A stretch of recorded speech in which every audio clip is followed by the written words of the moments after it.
네, 상원이 어제 임시 예산안에 합의를 했다라는 오늘 반가운 소식부터 먼저 좀 전해드리겠습니다. 자, 내년 1월 30일까지 정부 운영 자금을 확보하는 임시 예산안이 합의됐습니다. 그래서 셧다운이 곧 종료될 가능성이 매우 높아졌습니다. 임시 예산안이 상원에서 어제 합의됐다라고 해서 뭐 셧다운이 바로 이제 종결될 수 있는 건 물론 아닙니다. 이 수정된 합의안이기 때문에 이게 하원으로 보내져서 또 하원에서 다시 이걸 또 통과시켜야 되고요. 뭐 통과될 겁니다. 당연히 통과될 건데요. 그 이후에 트럼프 대통령의 이제 서명을 받는 뭐 그런 정도의 절차가 남아 있습니다. 그런데 이제 그 과정이 며칠 정도는 걸릴 것입니다. 일단 그 합의안을 보면요. 이 농업 부문과 국방 분야는 내년 1년 예산을 정상적으로 확보하는 것으로 되어 있습니다. 그러니까 이것은 1년짜리니까 어찌 보면 정상 예산안입니다. 그런데 이제 그게 농업 부문하고 국방 부문만 그렇고요.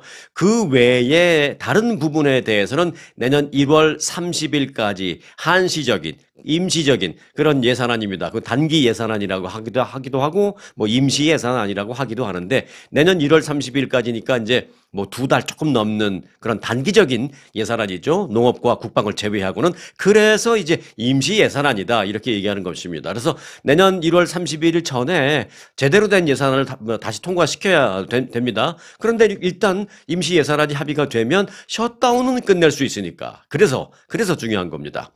자, 일단 합의된 그 임시 예산안에도요, 우리가 좀 알아야 될 중요한 게 몇 가지가 있습니다. 자, 우선 트럼프 대통령이 언급한 그리고 계속 조치를 취한 그 연방공무원 해고 조치. 이 연방공무원 해고 조치를 철회할 것을 어떤 뭐 명령이라는 표현은 좀 그러네요. 철회할 것을 규정하는 그런 내용도 어제 그 상원에서 합의된 임시 예산에 들어가 있습니다. 플러스 알파. 이번에 연방공무원 해고를 철회하는 것은 물론이지만 앞으로도 이렇게 대통령이 독단적으로 연방공무원을 해고할 수 없게끔 그렇게 재발 방지를 한다라는 그 내용도 포함이 되어 있습니다. 이런 부분에 공화당이 내놓은 안에 이런 게 있다라는 게 저는 좀 굉장히 색다르게 느껴지긴 하는데 여하튼 그렇습니다. 왜냐하면 공화당도 민주당이 뭔가 좀 합의를 할 수 있도록 몇 가지를 좀 민주당 쪽에 주는 당근을 좀 내놔야 되기 때문에 그래서 이제 이런 게 좀 추가된 것 같습니다. 자, 그리고 더 중요한 건요. 셧다운으로 지금 무급 휴직에 들어가 있는 연방 공무원들이 많잖아요. 그들의 체불된 급여를 즉각 지급하는 것으로 되어 있습니다. 뭐 이건 어찌 보면 당연한 거긴 합니다만요. 그리고 또 중요한 거. 내년 말까지 그 저소득층 식품 지원비를 안정적으로 계속 지급한다라는 내용도 들어가 있습니다. 임시 예산안이지만, 그러니까 1월 30일까지의 예산안이지만 1월 30일까지만 그 저소득층 식품 지원비를 준다가 아니라 내년 말까지 그러니까 1년 동안 풀리 지급한다라는 내용도 들어가 있습니다. 자, 그리고 마지막으로 이 오바마 케어 관련된 내용. 지금 사실 그 부분이 가장 민주공화 양당이 합의 안 된 키포인트였잖아요. 그 오바마 케어도 정리가 좀 됐습니다. 자, 어떻게 됐냐면 자, 오바마 케어와 관련해서 공화당은 그동안 어떤 입장이었어요? 즉각적인 지원금 중단을 계속 고수하는 입장이었잖아요. 뭐 어찌 보면 9월 30일자로 오바마 케어 지원금은 중단된 거니까 법적으로 공화당의 주장이 뭐 무리한 건 아닙니다. 야, 어차피 법적으로 9월 30일이 중단됐으니까 중단됐으면 중단되는 걸로 가면 되는 거 아니야. 근데 이게 이제 공화당의 입장이었는데 민주당은 이걸 더 연장해 주자. 또는 안 되니까 민주당 입장에서는 그러면 1년만 일단 연장하자 뭐 이렇게 하면서 그 부분이 이제 합의가 안 됐었는데 어제 새로운 대안을 공화당이 제시했습니다. 그러니까 공화당이 나름대로 애 많이 썼어요. 자, 오바마 케어 보조금을 1년 연장하긴 하는데 즉각 중단은 아니에요. 일단 연장을 해주긴 하는데 방식을 좀 바꾸기로 했습니다. 어떻게 바꿨냐면 보험회사에 그 지원금을 지급해 주는 게 아니라 이 지원금을 소비자에게 즉 그 오바마 케어 가입자에게 직접 지급한다라는 방식입니다. 예를 들어서 뭐 내가 200불짜리 의료 보험을 갖고 있으면 그 100불 정부에서 지원해주고 내가 100불 내고 뭐 이런 거였는데 그게 아니라 나라에서 그냥 200불을 다 그냥 줄 테니까 가입자가 200불 다 알아서 내. 이렇게 된 거예요. 그럼 이게 뭐가 달라지느냐? 그 돈 받은 걸 보험사가 받은 게 아니라 가입자, 일반 가입자가 돈을 받아서 갖고 있으니까 선택의 폭이 이제 가입자에게 있는 것입니다. 그러니까 이 가입자는 내가 200불, 200불인지 뭐 500불인지 액수는 지금 크고 작고의 문제는 없고요. 그 내 돈과 정부가 지원해준 돈과 합쳐서 하여간 갖고 있습니다, 돈을. 그 갖고 있는 돈을 갖고 가입자가 직접 쇼핑을 하는 거예요. 내가 어느 보험사에다 할까? 그러니까 선택권이 가입자에게 더 많아진 겁니다. 반대로 말하면 보험사에서는 이제 선택권이라든가 어떤 그 이니셔티브가 없게 된 거죠. 그래서 보험사는 뭘 해야 돼요? 경쟁을 벌여서 더 나은 better 서비스, better 프로덕트를 내놔야 됩니다. 그렇게 보험사는 경쟁을 하게 됨에 따라서 의료비를 올리게 되는 의료비 인상을 억제할 수 있다는 것입니다. 좀 더 우리가 긍정적으로 본다면 보험사가 경쟁을 하기 위해서 의료비를 조금 낮출 수도 있다는 것입니다. 아, 저기보다 우리께 좀 싸요. 그러니까 우리한테 들어오세요. 라고 이제 경쟁을 유도할 수 있게 되는 것이죠. 그 전에는 나라에서 매칭되는 펀드를 보험사에다 주니까 보험사가 아이 뭐 니네들 우리한테 들어와 가입했으면 못 나가겠지 뭐 이런 식으로 했는데 이제는 이니셔티브를 가입자가 주게 된다. 이게 달라진 겁니다. 어제 통과된 그 임시 예산안이 굉장히 중요하다라는 게 이런 부분에 있어서도 굉장히 중요하다라는 것을 알 수가 있습니다. 트럼프 대통령의 입장 궁금하시죠? 트럼프 대통령도 어제 저녁 늦게 보험사에게 주는 그 보조금을 없애고 국민에게 직접 돈을 주는 그 방안 나도 지지한다. 라고 밝히면서 공화당이 제시한 그 수정안에 힘을 실어 주었습니다. 자, 하지만 민주당 내부에서는 뭐 이에 대해서 조금 입장이 엇갈리고 있습니다. 자, 민주당의 크리스 머피 상원의원은 건강보험을 없애고 사람들에게, 그러니까 보험사에게 주지 않고, 그러니까 오바마 케어 뭐 이런 거 없이, 그러니까 이제 돈을 사람들한테 주니까 그게 꼭 오바마 케어로 가야 된다는 게 아니잖아요. 오바마 케어를 가입해야만 지원금을 주는 게 아니잖아요. 뭔가 의료보험을 가입할 수 있는 돈을 가입자, 국민에게 줬으니까 국민은 이걸 해도 되고 저걸 해도 되고 막 그러는 거예요. 오바마 케어 그냥 안 하고 다른 걸 해도 되고 여하튼 그걸로 이제 의료보험을 하면 되는데 그런 오바마 케어라는 것을 좀 유명무실하게 만들고 사람들에게 몇천 달러씩 그 직접 준다라는 것은 말도 안 되는 주장이다라면서 좀 반대하는 의원도 민주당 내에는 있었습니다. 반면에 민주당에서 마리아 캔트웰 상원의원 등 몇몇 의원들은 관심 있다. 보다 자세한 설명을 우리는 듣고 공화당으로부터 보다 자세한 구체적인 내용을 우리 좀 듣고 싶다라면서 큰 관심을 보이기도 했습니다. 자, 그래서 이런 부분에 대한 약간의 협의 그리고 최종 합의된 후에 이게 이제 상원에서 하원으로 보내지고 그래서 하원에서의 표결 과정 그리고 트럼프 대통령의 서명 과정 등의 절차가 있어야 그래야 이제 최종적으로 셧다운이 종료된다라고 말씀드릴 수 있는 것입니다. 그래서 이제 며칠 걸린다라는 얘기가 그래서 나온 겁니다. 그래서 이제 현재 시점에서 한마디로 이 상황을 표현을 한다면요 이렇습니다. 상원에서의 합의에 따라서 셧다운 종료 가능성이 매우 높아졌고 그 시기는 며칠 안이 될 것 같다. 요렇게 현재 상황에서는 요렇게 말씀드리는 게 아마 가장 정확할 것 같다. 이렇게 말씀을 드리겠습니다. 며칠만 좀 참으시기 바라겠습니다. 뭐 개인적으로는 저희 막내도 지금 이제 타주 여행 중에 있는데요. 2주 후에 돌아오기로 했는데 셧다운이 종료가 안 되면 돌아오는 비행기편을 뭐 개런티 할 수 없다라는 내용을 들었다고 저한테 제가 이제 픽업해 줘야 되거든요. 그런 항공사의 발표를 들었다라고 얘기해서 야, 얘가 그 2주 후에 그 14일 토요일 날로 예정돼 있었는데 제때 올 수 있겠나? 뭐 이렇게 걱정도 좀 개인적으로 했었습니다. 그런데 그 현재 예상대로 며칠 안에 이제 셧다운이 종료가 된다면 뭐 2주 후에 돌아오는 거는 뭐 문제가 없을 것 같아서 저도 개인적으로는 이 현재 상황에 대해서 좀 어찌 보면 좀 안심되는 그런 상황이기도 합니다. 자, 그 외에 계속해서 그 월급을 못 받는 그 항공 관제사를 비롯해서 연방 공무원들도 좀 안도할 것 같고요. 특별히 그 저소득층 지원, 식품 지원비를 받는 이런 분들이 미국 내 생각보다 굉장히 많더라고요. 약 4,200만 명이 저소득층 식품 지원비를 받습니다. 미국의 인구가 3억 1천만 명 조금 넘으니까 4,200만 명이라면 482, 32. 그러니까 미국인 8명 중에 1명이 이 식품 지원비를 받는 겁니다. 8명 중에 1명이라면 굉장히 많은 거죠. 뭐 어떤 특정 지역에 가면 8명 중에 1명이 아니라 뭐 4명 중에 1명일 수도 있고 굉장히 많은 겁니다. 이제 그런 분들도 좀 한숨을 좀 돌릴 수 있게 되겠구나. 안심할 수 있겠구나.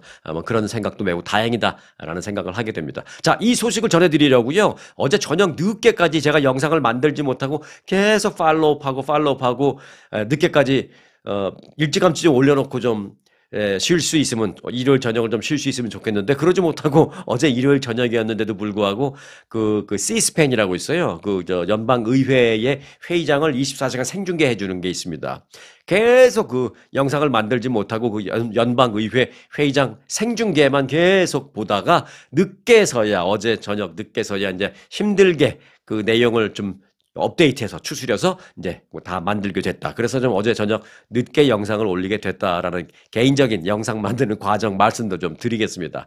다들 힘든 시간입니다. 연방 상원 의원들도 어제 일요일인데 쉬지 못하고 늦게까지 이제 이런 그 예산 합의를 위해서 회의하고 뭐 이런 거 있었잖아요. 그러니까 다들 힘든 시간입니다. 자, 셧다운 관련 소식은요, 제가 계속 주시하고 있다가 바로바로 또 전해드릴 테니까 구독 안 하신 분들은 구독해 놓으시고 기다리시기 바라겠습니다.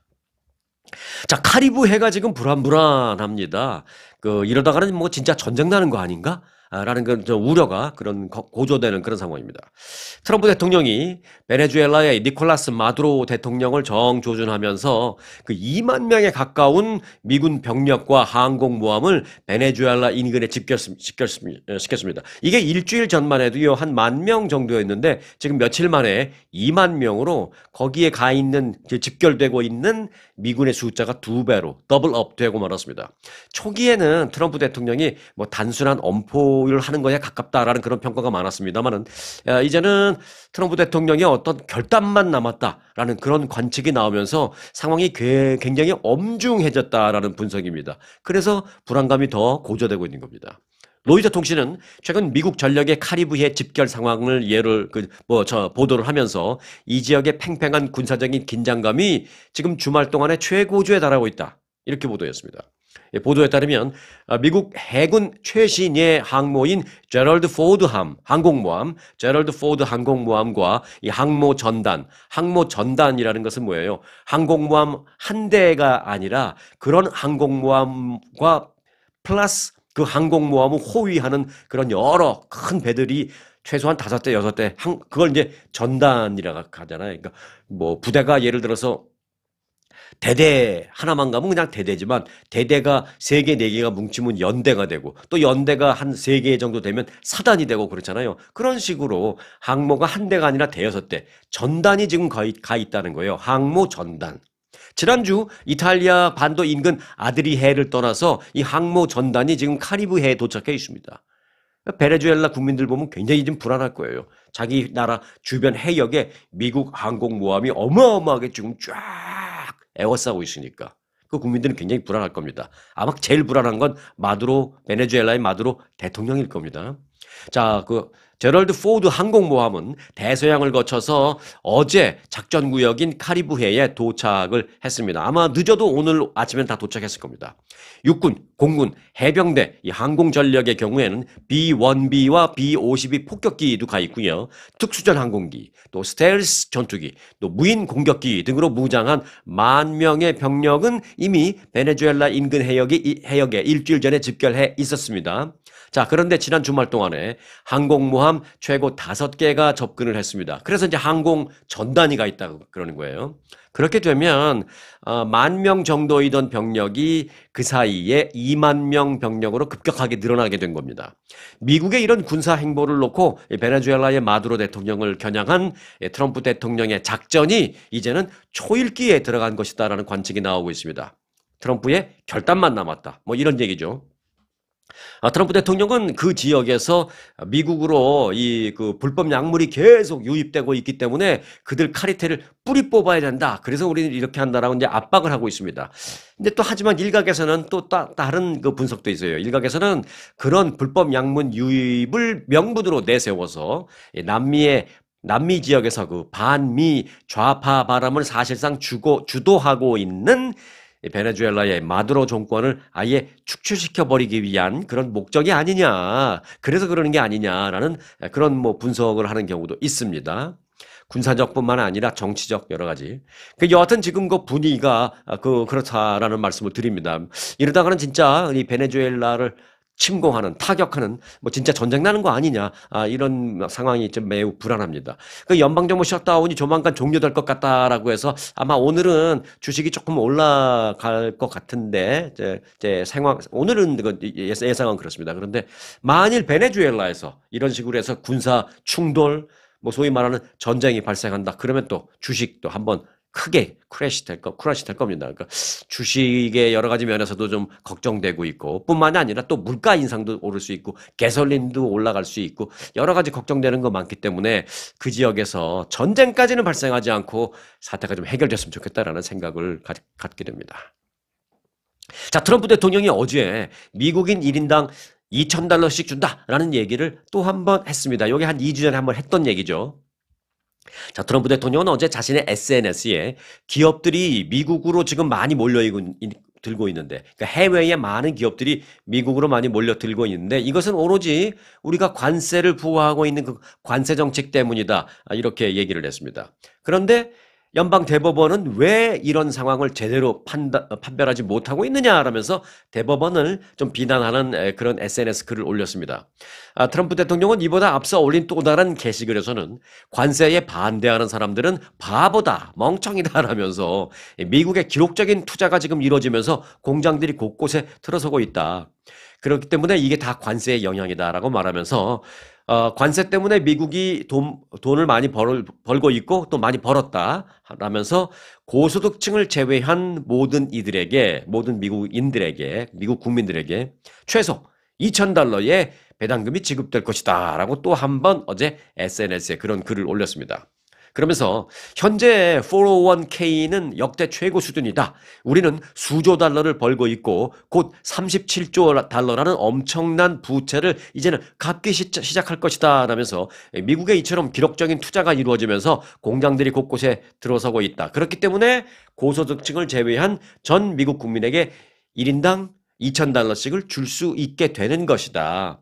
곧 그렇게 줄 것인데 그게 다 관세 때문이다. 그런데 연방의 대법원은 지금 관세 부과가 법적으로 합법이니 위법이니 뭐 이거를 지금 심사하고 있다고.